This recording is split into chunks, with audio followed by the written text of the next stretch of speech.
चलो भैया अपन बाहर आते हैं पर। Let's start, let's start study. Yes yes yes, आप लोगों के साथ बात करके बहुत अच्छा लगा। आप में किसी ने भी हमारी बात नहीं मानी, ये सुन के और दिल अच्छा हो गया। चलो बच्चों देखो, लास्ट हमने इलेक्ट्रोफिलिक सब्स्टिट्यूशन रिएक्शंस पढ़ी थी, हैलोजनेशन, नाइट्रेशन, सल्फोनेशन। फिर ध्यान रखना जब भी इलेक्ट्रोफिलिक सब्स्टिट्यूशन रिएक्शन का केस आएगा यही चार होती हैं, यही चार आप फिनॉल में पढ़ोगे। फिनॉल का भी यही रीजन है जो हेलोएरिन का है। कभी रियोनेटिक स्ट्रक्चर बनाने आ जाए तो पूरी हेलोएरिन की बना दो, वही फिनॉल की है, वैसे एक्स की जगह OH लगा देना, कॉपी पेस्ट है, सेम रीजन सेम आंसर, सब कुछ सेम सेम है। ठीक है, अब हमें पढ़ना है कि हेलोएरिन क्या है, गैस है, सॉलिड है, लिक्विड है, सेमी सॉलिड है, क्या है, एक कैसा सॉल्यूबल है, वाटर सॉल्यूबल है या फिर ऑर्गेनिक सॉल्वेंट में घुलता है, इसका मेल्टिंग पॉइंट कैसा है, बॉइलिंग पॉइंट कैसा है, ये कुछ क्वेश्चंस के बारे में हमें पढ़ना है। तो स्टार्ट करते हैं, डाली हेडिंग। और फिर इसके बाद हमें पढ़ने पॉली हेलोजन कंपाउंड्स, जो आपके इस चैप्टर का फाइनल होगा। पॉली हेलोजन कंपाउंड्स में आपको पढ़ने हैं Freon, DDT, BSC, chloroform, iodoform, ये 5 पॉली हेलोजन कंपाउंड्स आपको पढ़ने हैं। तो डाली हेडिंग, फिजिकल प्रॉपर्टीज, बात नहीं बच्चों,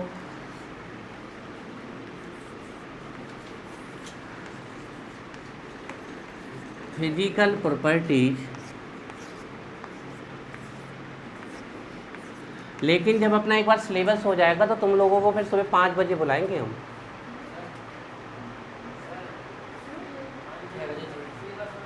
सिलेबस होने के बाद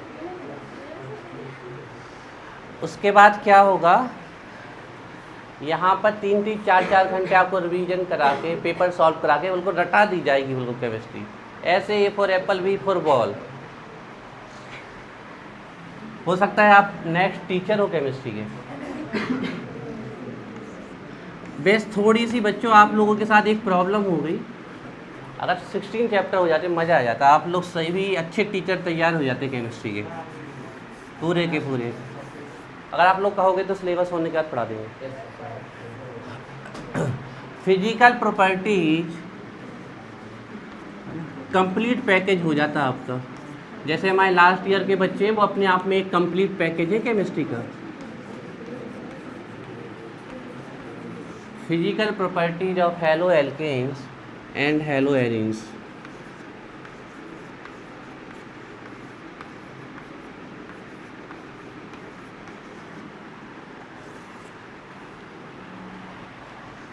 physical properties of haloalkanes and hello arenes.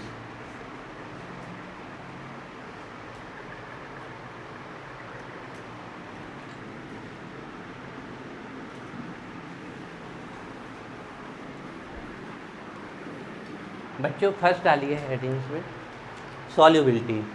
ठीक है, सॉल्युबिलिटी।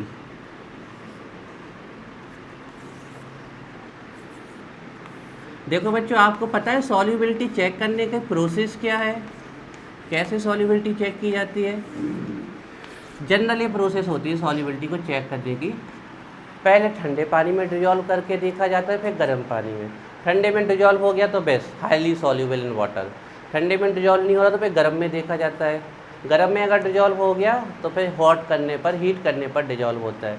फिर इस पर भी ना घुले तो फिर ऑर्गेनिक सॉल्वेंट लाए जाते हैं, ऐसे पेट्रोल, केरोसिन ऑयल, एसीटोन। आपने देखा ना, आपने कभी पेंट किया हो तो ये पानी से नहीं छुटता, एरोसिन ऑयल से छुट जाता है ना। ऐसे नैन पॉलिश से पानी से नहीं छुटेगी, एसीटोन से छुट जाएगी, है ना।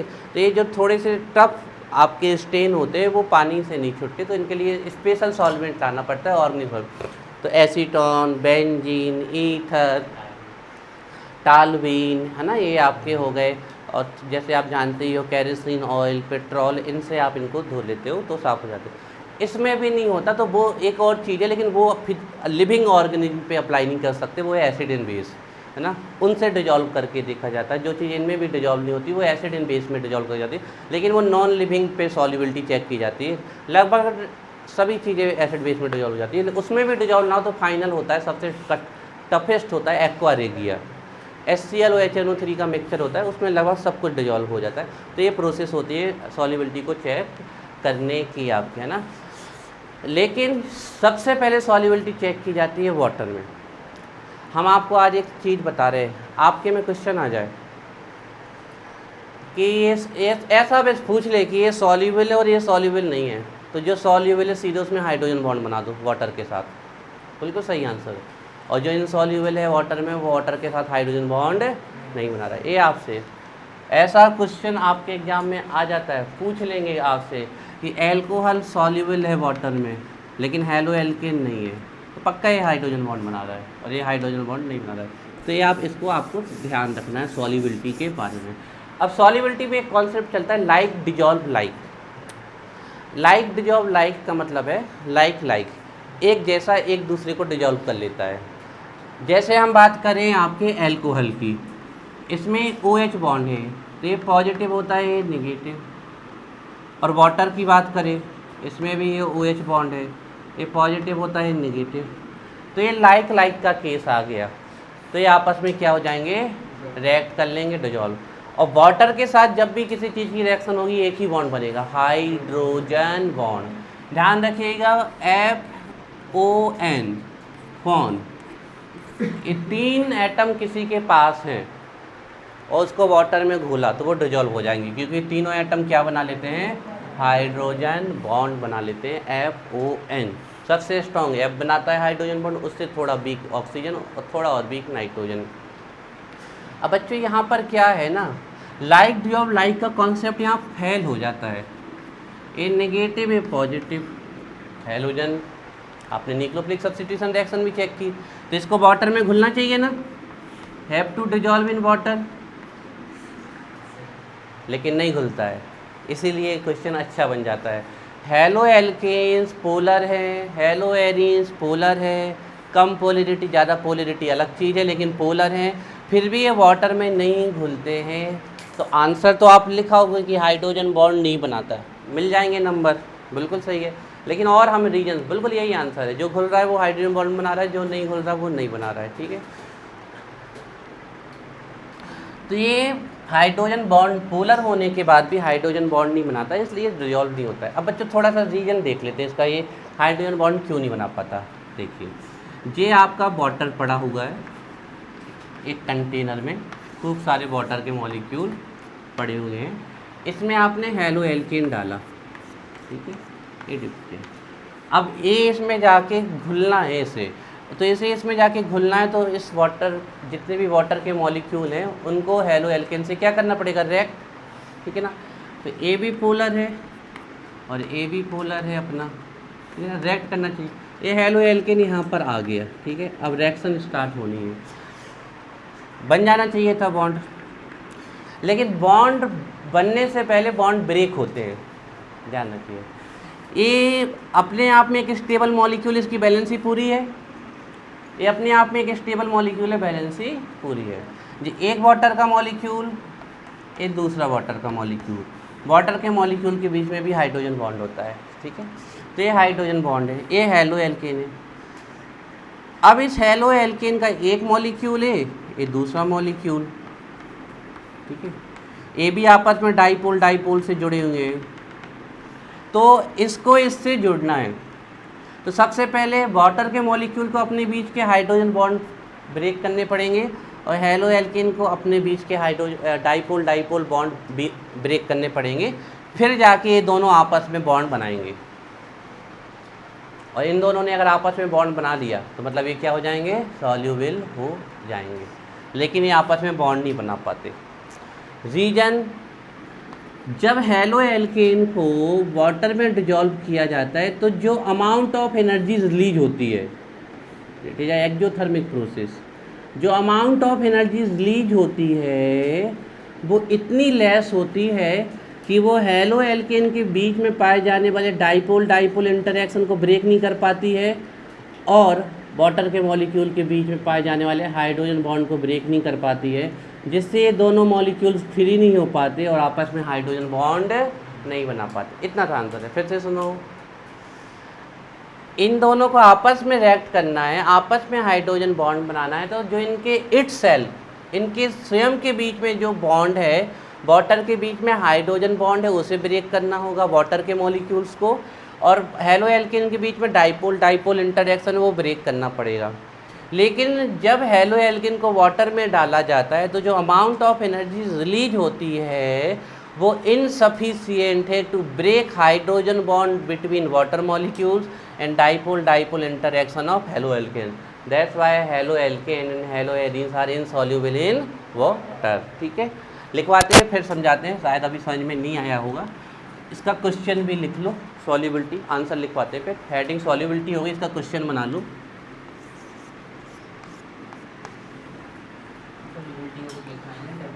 हाँ, सॉल्युबिलिटी लिख ली बेस, अब उसका क्वेश्चन बना लो।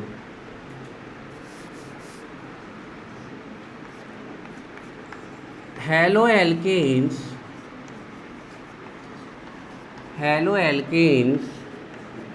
Are polar molecule. Haloalkanes and haloarenes, haloalkanes and haloarenes, आवाज़ नहीं, haloalkanes and haloarenes are polar molecules still insoluble, आप ब्रैकेट में लिख लीजिए, स्लाइटली सॉल्युबल है ना, थोड़े बहुत घुल सकते, slightly soluble in water. Rest of y.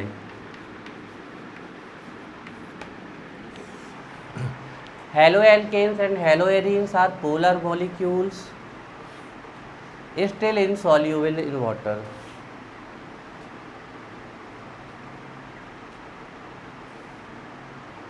या फिर slightly soluble in water। लिखिए, although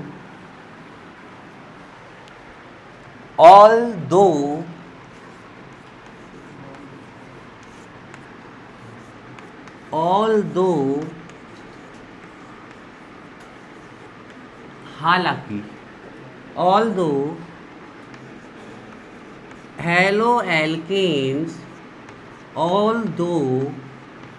haloalkanes and haloarenes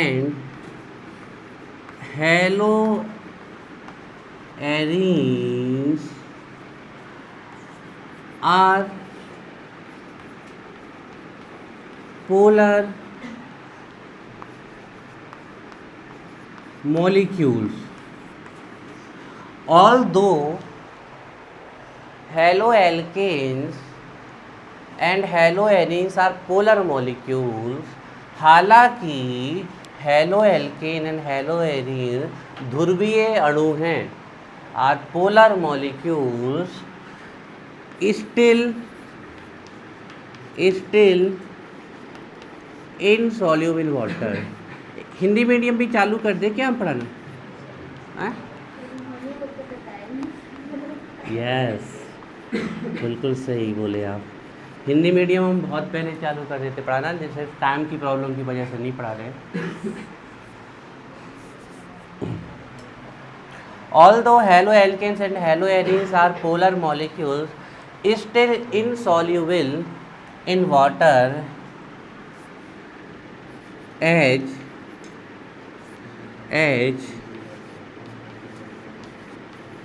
they are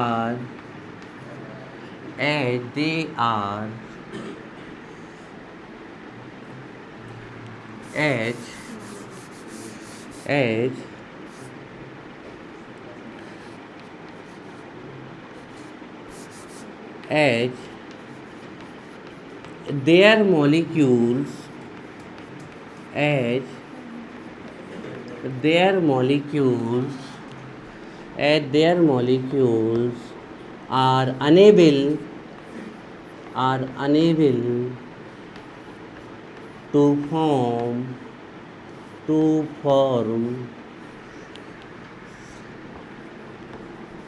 hydrogen bond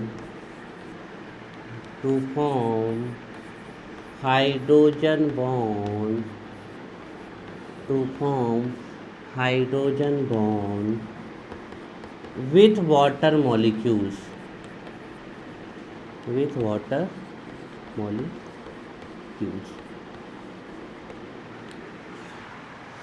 Although haloalkanes and haloarenes are polar molecules, हालांकि दोनों ही पोलर हैं, स्टिल लेकिन इनसॉल्युबल इन वाटर, फिर भी पानी में नहीं घुलते हैं।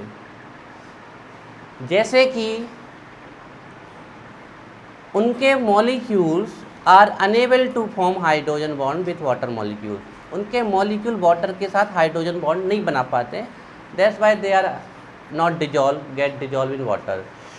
ठीक है बच्चों, ये तो आपको लाइन याद रख लेनी है कि जो हाइड्रोजन बॉन्ड नहीं बनाएगा वो नहीं होगा। ठीक है बच्चों, इतना लिखाओगे तो 2 नंबर तो मिल जाएंगे, लेकिन थोड़ा और लिखोगे तो और अच्छा लगेगा।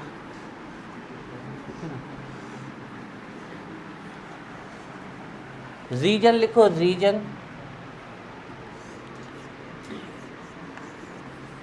रीजन सबको अपनी अपनी लैंग्वेज में लिख देना है, क्या रीजन है इसका, क्यों नहीं बना पाते हैं हाइड्रोजन बॉन्ड। रीजन में लिखिए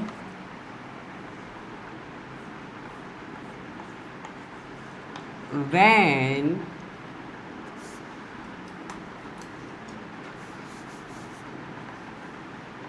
molecules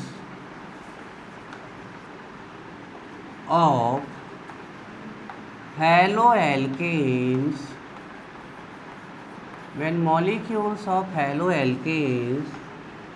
and haloarenes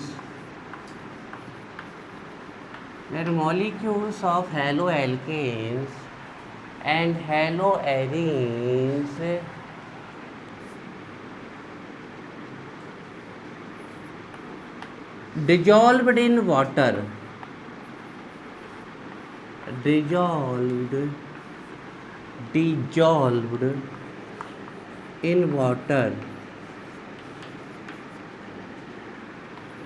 the energy is released, dissolved in water when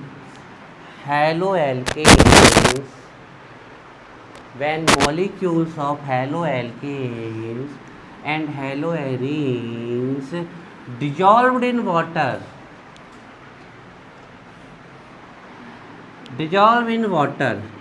then बच्चों यहाँ then लिखूँ, THEN, शिक्षा then लिख लो बेटा, गलती हो गई। then the energy is released, then गलती हो गई, माफ़ कर दो। then the energy is released, सबसे ज़्यादा गुस्सा आई होगी जीनत को। then the energy is released is insufficient, बच्चों लिख लो, उसमें नहीं, कभी कभी हो जाती गलती। is insufficient, then the energy is released is insufficient, then the energy is released is, then the energy is released, बोल तो रहे, then the energy is released is insufficient, okay हम ऑब्जर्व करेंगे अब। then the energy is released is insufficient to break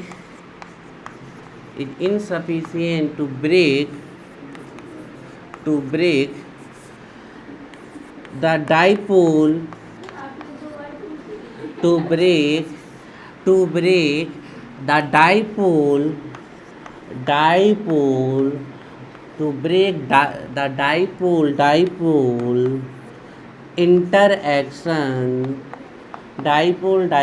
interaction of haloalkanes of haloalkanes and haloarenes, haloalkane and haloarenes, बच्चों बोलो नहीं, लिखवा देने दो हमें। To break the dipole dipole interaction, to dipole dipole interaction, dipole dipole interaction, dipole dipole interaction, to break the dipole dipole interaction of haloalkanes and haloarenes and hydrogen bond of water molecules, and hydrogen bond of water molecules, hydrogen bond of water molecules. When molecules of haloalkanes and haloarenes dissolve in water, then the energy is released is insufficient to break the dipole-dipole interaction of haloalkanes and haloarenes and hydrogen bond of water molecules. बच्चों पूरा समझा देते हैं, ठीक है, वैसे याद रखो अपनी लैंग्वेज में, ठीक है। चलो इसका एक डायग्राम के थ्रू एक रिप्रेजेंटेशन कर देते हैं आपको समझाने के लिए, ठीक है।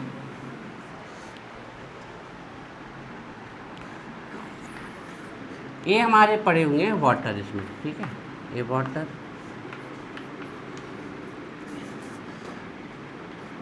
वाटर का एक मॉलिक्यूल लिंक है वाटर के दूसरे मॉलिक्यूल से बाय हाइड्रोजन बॉन्डिंग। ऐसे सभी मॉलिक्यूल्स के बीच में हाइड्रोजन बॉन्ड है, ठीक है, वाटर के। बच्चों ये आपको एग्जाम में नहीं बनाना है ना, क्यों, ज़रूरत ही नहीं है, बना दो तो कोई वो नहीं है रिप्रेजेंटेशन, लेकिन जो बनाओ यहाँ बनाओ। और ये आर एक्स मतलब हेलोएल्केन, ठीक है, ये पॉजिटिव और ये नेगेटिव, दूसरा आर एक्स, ये पॉजिटिव और नेगेटिव, इनके बीच में डाइपोल डाइपोल इंटरेक्शन। देखो जे डाइपोल इनके बीच में जो इंटरेक्शन होगी वो डाइपोल डाइपोल इंटरेक्शन से। बच्चों समझने के लिए मत बनाओ डाइपोल डाइपोल इंटरेक्शन। तो अब जब ये आपने हेलोएल्केन को इसमें डाला तो ये जो एनर्जी रिलीज हुई, एनर्जी ये इनसफिशिएंट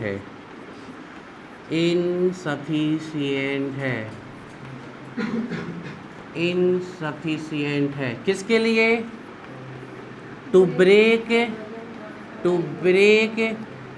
डी इंटरेक्शन, पता ही है आपको किसके बीच में, एंड एच बॉन्ड।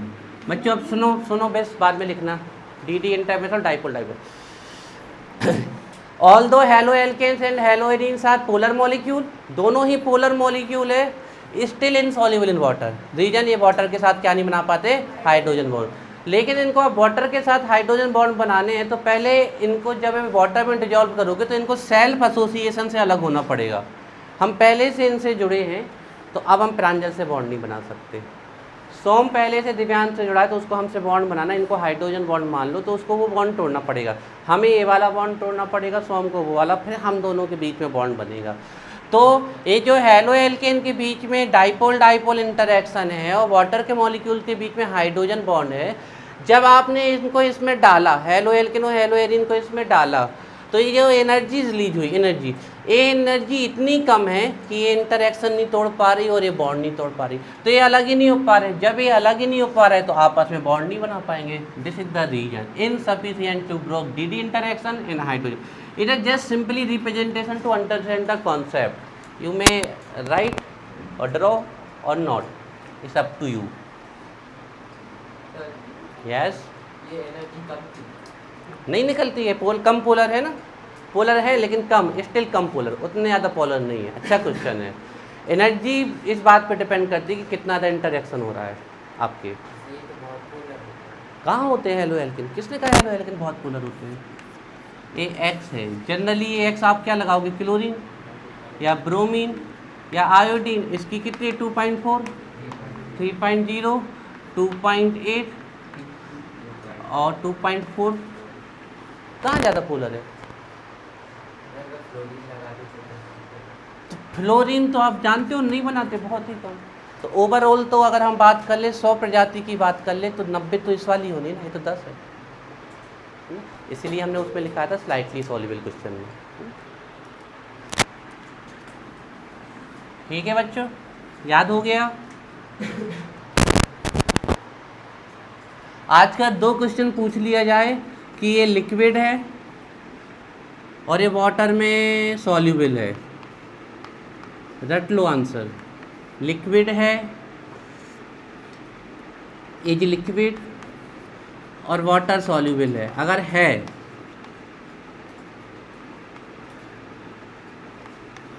तो आप बस पूरे क्वेश्चन को फ्रेम करके आंसर बता देना हाइड्रोजन बॉन्ड। हालांकि हम कुछ छोड़ने नहीं वाले, सब लिखवा देने वाले हैं। दिव्यांश याद हो गया? आपने बताया लिक्विड है वाटर सॉल्युबल, मतलब क्या सॉल्युबल है? कोई मॉलिक्यूल, जैसे हमने कहा HF लिक्विड है और it is also soluble in water, तो इसके लिक्विड होने का रीजन भी हाइड्रोजन बॉन्ड है। ये वाटर में डिजॉल्व होता है, इसका रीजन भी क्या है? Hydrogen bond. ठीक है ना? जैसे HCl है, ये ना तो लिक्विड है और ना वाटर में सॉल्युबल है, गैस है, तो इसका दोनों का रीजन है कि इसमें हाइड्रोजन बॉन्ड नहीं पाए जाते। H2O लिक्विड है और वाटर में सॉल्युबल है, खुद वाटर है, तो उसका रीजन भी हाइड्रोजन बॉन्ड है। लिक्विड है, इसका रीजन भी हाइड्रोजन बॉन्ड है, और वाटर में सॉल्युबल है, मतलब अपने आप में घुल जाता है, इसका रीजन भी हाइड्रोजन बॉन्ड ही है।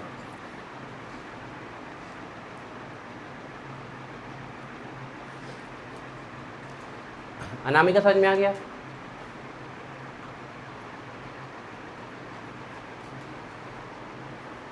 किसी को दूसरे के साथ बॉन्ड बनाना है तो पहले वाला बॉन्ड ब्रेक करना पड़ेगा। केमिकल रिएक्शन में होता क्या है? ओल्ड बॉन्ड ब्रेक होते हैं और न्यू बॉन्ड बनते हैं। जैसे हमने लिखा H2 + O2, तो ये H2O बन रहा है। तो बच्चों ये ऐसे नहीं बना, पहले H के बीच के बॉन्ड और O के बीच के बॉन्ड ब्रेक हुए हैं, फिर जाके इन दोनों के बीच में बॉन्ड फॉर्म हुए हैं, तब जाके H2O बना है ना? तो ये पूरी प्रोसेस है ये। ठीक है, अब डालिए बच्चों heading melting point and boiling point. Second property है इसके। मेल्टिंग पॉइंट बॉइलिंग पॉइंट ज़्यादा नहीं आते, लेकिन हमें पढ़ना है। ये वाला क्वेश्चन इसका बहुत अच्छा है, सॉल्युबिलिटी वाला, लेकिन फिर भी आ भी गया ना तो बन जाएंगे आपसे। आज ये तुम्हें बहुत मारेंगे। सर इसने किया, सोम ने, मैंने नहीं किया। किसी ने किया, पिटाई तुम्हें तो कर ली है। चलो, एसिटाइलिन, हाँ बिल्कुल हो जाएगी। Acetylene highly inflammable. इनफ्लेमेबल का मतलब ये नहीं कि अपने आप आग पकड़ती है, कैच करानी पड़ेगी इसको फायर। इसको नहीं, मतलब क्लोरीन के साथ कराएंगे तो अपने आप आग पकड़ेगी। नहीं, अगर रिएक्शन एक्जोथर्मिक होगी तब, अगर हीट रिलीज हो रही है उस रिएक्शन में तो नहीं। कर अपने आप अब एसिटाइलिन को तो जहाँ तक बर्न नहीं किया जाता है, ये ऐसी अनस्टेबल गैस नहीं है कि फायर को कैच कर ले। जनरली जलाया जाता है, लेकिन मान लो इसको बेस के साथ डाल दो तो बेस रिएक्शन जनरली एक्जोथर्मिक होती है। मेटल को एसिड में डाल दो तो वहाँ से जनरली फिर आपकी हीट निकलती है। कोई ऐसी गैस होती है जिसके साथ ये एसिटाइलिन, देखो ये कैल्शियम कार्बाइड से बनता है एसिटाइलिन, और जनरली जब भी इसको जलाना जाता है इलेक्ट्रिक स्पार्क का यूज किया जाता है, इलेक्ट्रिक स्पार्क का। अब क्लोरीन के साथ ये बर्न होती है या नहीं बर्न होती है, डिपेंड करता है कि, क्योंकि ये फैक्चुअल पॉइंट है आपका, तो हमें इस फैक्चुअल पॉइंट को चेक करना पड़ेगा, क्योंकि ऐसा क्वेश्चन कहीं उसमें है नहीं, तो हमें इसको देखना पड़ेगा। अगर रिएक्शन में एनर्जी रिलीज हो रही है तो वो बर्न हो जाएगी 100% से होगा, क्योंकि acetylene is a highly combustible gas. तो इसका तो सीधा सा आंसर है कि अगर कोई चीज़ एसिटाइलिन से रिएक्ट कर रही है और अगर उस समय हीट अगर रिलीज हो रही है तो वो कैच पकड़ लेगी फायर। यही हमें पता नहीं क्लोरीन है, पर कोई गैस है। Let's see. आपने हमसे पूछा तो उसको क्रॉस चेक कर लेंगे, लेकिन आंसर यही है कि अगर वो फायर पकड़ रही है मतलब हीट रिलीज हो रही है।